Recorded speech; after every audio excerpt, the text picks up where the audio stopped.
Now, Dario does something entirely different than Hitchcock did, only because Dario deals with that kind of genre often, of the crime, suspense, mystery, guy in the black gloves, murder genre.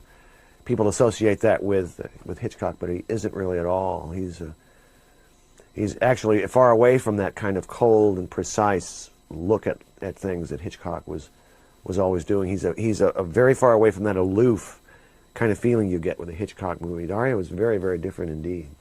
Much closer to the surrealists, Louis Buñuel, let's say, than Hitchcock.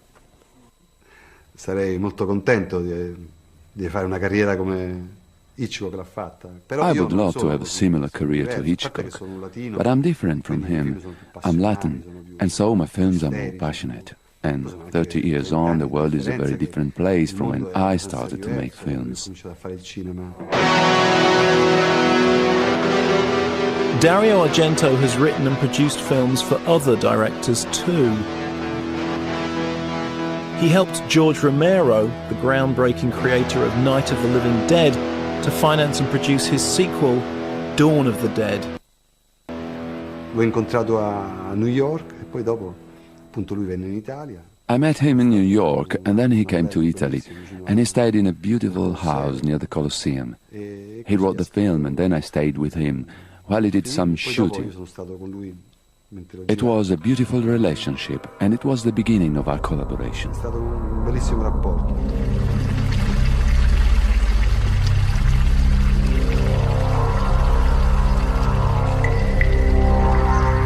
I wound up sitting in Rome for a month and writing the final script, the shooting script there, which is an experience, you know, because it was all just pasta and caprese salads and going out with Dario at night and big tables, 20 people, all multilingual people, and I'm sitting there like this guy from Pittsburgh with this idea about people, dead people that walk. The commercial success of Dawn of the Dead brought Argento and Romero together again. Their next project involved two stories from Edgar Allan Poe. Dario and George would co-direct. I hadn't heard from Dario for a number of years, and all of a sudden he called me and said, "George, I am Dario."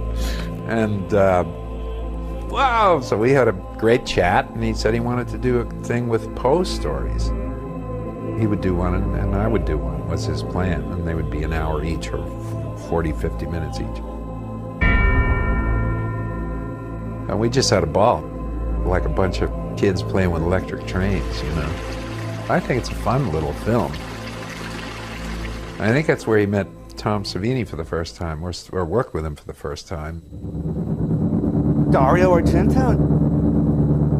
Dario is a star in his own right. God, Suspiria, Tenebrae, you know.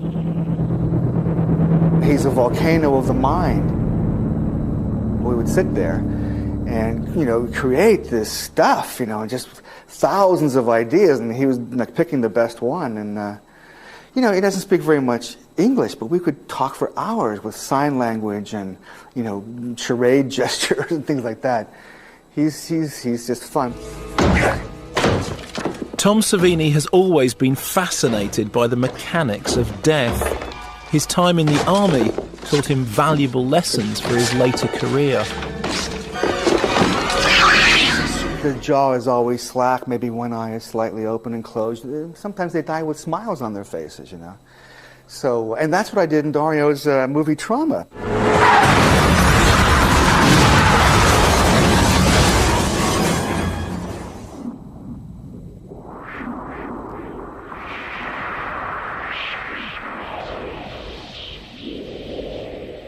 It's always my ideal to put the real head in as much as possible, like when you're doing a cut throat, you know, because the real head can act.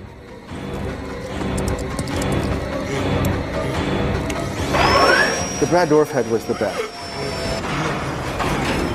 There's a scene in there where the head falls from an elevator shaft and lands on a spike. It just kind of slides down there after it lands. Well, Dario did that in reverse. We actually pulled the head up on the pole a bit, and then took it right off the pole. So in reverse it would go chink and then slide, and that was Dario's idea. Argento and Savini dreamt up many bizarre methods of inflicting death. The new somatic was also from trauma.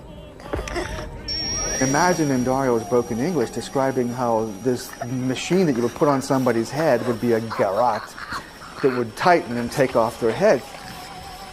He left it up to us, and we just got a electric screwdriver and got sockets, electric sockets, and made something with a bunch of battery connections on it so it would have the power and a garrote wire, and it really worked. You'd squeeze it and it would, come in.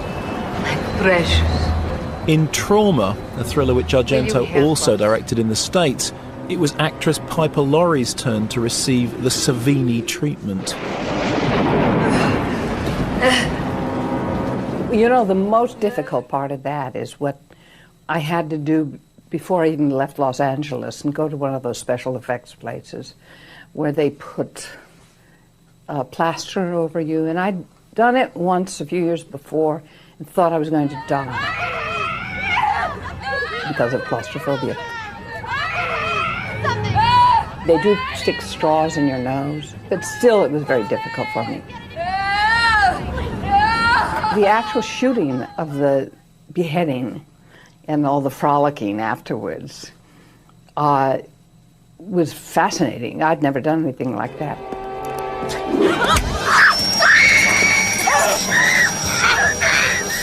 Dario wanted the head to roll across the floor and say, "Nicholas," every time its mouth rolled toward the camera.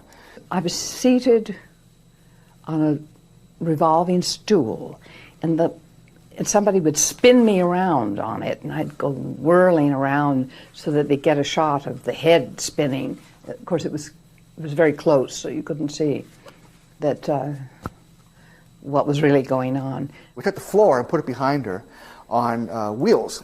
So they would wheel the floor behind her as she spun on the chair, and they turned the camera upside down, featuring just below the appliance on the neck, and she would go, "Nicholas, Nicholas."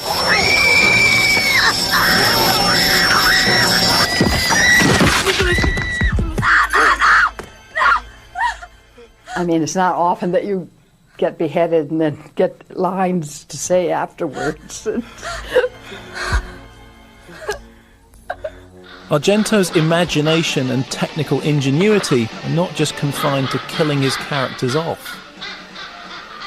The shot that blew me away was the shot in opera, which tracks the bird around the opera house. And I still don't know how they did it. He tried to explain to me, but I didn't quite understand. I guess some sort of a crane from the ceiling or something, but what an amazing shot that was. I've never seen a shot like that.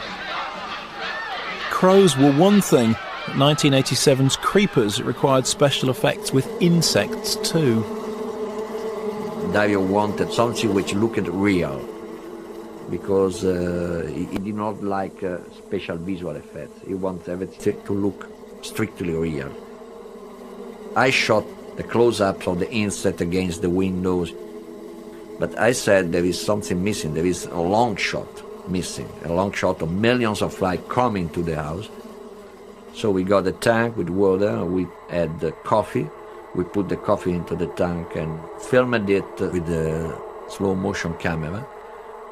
It came out, it was very good. When Dario saw it on the screen, he was surprised, he kissed me, He said, "That's wonderful." Despite the variety of his work, Argento always returns to the mechanics of death. Somebody killed, somebody stop this thing! Harvey Keitel, in a fantasy dream sequence in this medieval flashback, is impaled and the steak comes out of his mouth.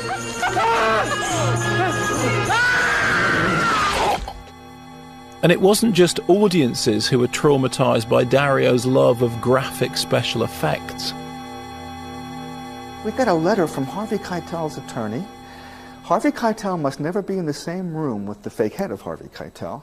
He must never see a photograph of the fake head. The head must never be shown to him. He must never be anywhere near the fake head. And I asked him, what was this thing with the fake head? And he said, oh, it would just give me the creeps. He didn't want to see it. He didn't want to be around this fake head of him. Harvey Keitel.